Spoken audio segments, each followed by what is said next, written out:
पहली खबर का रुख कर रहे हैं। दिल्ली के भारत मंडपम में बीजेपी का राष्ट्रीय अधिवेशन रविवार को संपन्न हो चुका है। अधिवेशन में समापन भाषण देते हुए प्रधानमंत्री मोदी ने पार्टी नेताओं और कार्यकर्ताओं दोनों को ही मिशन 2024 में जीत का मंत्र दिया है।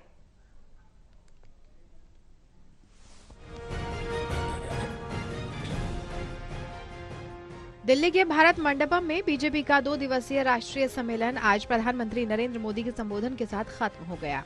प्रधानमंत्री ने अपने समाप्त भाषण में कार्यकर्ताओं को ऊर्जा से काम करने का मंत्र दिया। कांग्रेस पार्टी समेत विपक्ष पर निशाना भी साधते हुए 10 साल की अपनी सरकार की उपलब्धियां भी गिनाई। साथियों, आज जब मैं बीते 10 वर्षों की तरफ नजर डालता हूं तो कितना ही कुछ याद आता है।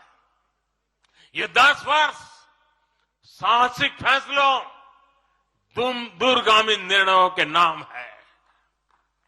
जो काम सदियों से लटके थे, हमने उनका समाधान करने का साहस करके दिखाया है।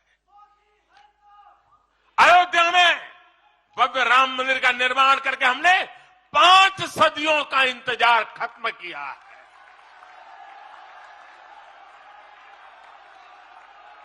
गुजरात के पावागढ़ में 500 साल बाद धर्म ध्वजा फहराई गई है।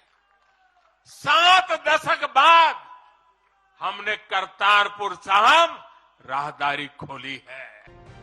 अधिवेशन में पीएम मोदी ने कहा कि कांग्रेस पार्टी देश को बांटने में लगी है। पीएम मोदी का कहना यह रहा कि कांग्रेस ने सेना पर सवाल उठाए और राफेल की राह में भी रोड़े अटकाए।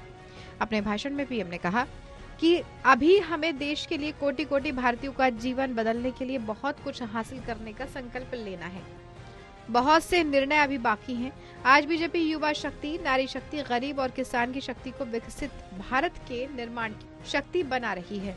भाषण के दौरान पीएम मोदी ने कहा कि सिर्फ बीजेपी पार्टी है और एनडीए गठबंधन है जिसने भारत को विकसित बनाने का सपना देखा है। 2047 तक भारत को विकसित भारत बनाने के लिए हम काम करेंगे। पीएम ने कहा कि हमने तीसरे टर्म में भारत को दुनिया की तीसरी सबसे बड़ी आर्थिक ताकत बनाने का संकल्प लिया है। ये मोदी की गारंटी है। सिर्फ और सिर्फ बीजेपी ही ऐसी पार्टी है, एनडीए ही ऐसा एक गठ है जिसने इसका सपना देखा है। हम मिशन मोड पर भारत को 2047 तक देश जब आजादी के 100 साल मनाएगा, हम भारत को विकसित देश बनाने के लिए काम कर रहे हैं। हमने तीसरे टर्म में भारत को दुनिया की तीसरी बड़ी आर्थिक ताकत बनाने का संकल्प लिया है और ये मोदी की गारंटी है। अपने भाषण के दौरान पीएम मोदी ब्रह्मलीन हुए जैन संत विद्यासागर जी महाराज की बात करते हुए भावुक हो गए। बीजेपी अधिवेशन में यूपीए सरकार के 10 साल के कार्यकाल के दौरान भारतीय अर्थव्यवस्था पर एक श्वेत पत्र जारी किया। इसके अलावा राम जन्मभूमि पर रामलला की प्राण प्रतिष्ठा के लिए प्रधानमंत्री नरेंद्र मोदी का अभिनंदन करते हुए बीजेपी अध्यक्ष जेपी नड्डा ने श्री राम मंदिर निर्माण पर धन्यवाद प्रस्ताव पेश किया। बीजेपी राष्ट्रीय अधिवेशन में पार्टी के देश भर से 12,000 पदाधिकारी जुटे हैं। राष्ट्रीय कार्यकारिणी और राष्ट्रीय परिषद की इस बैठक में लोकसभा चुनाव में जीत के लिए विशेष रोड मैप तैयार किया गया। टोटल टीवी के लिए प्रदीप कुमार की रिपोर्ट।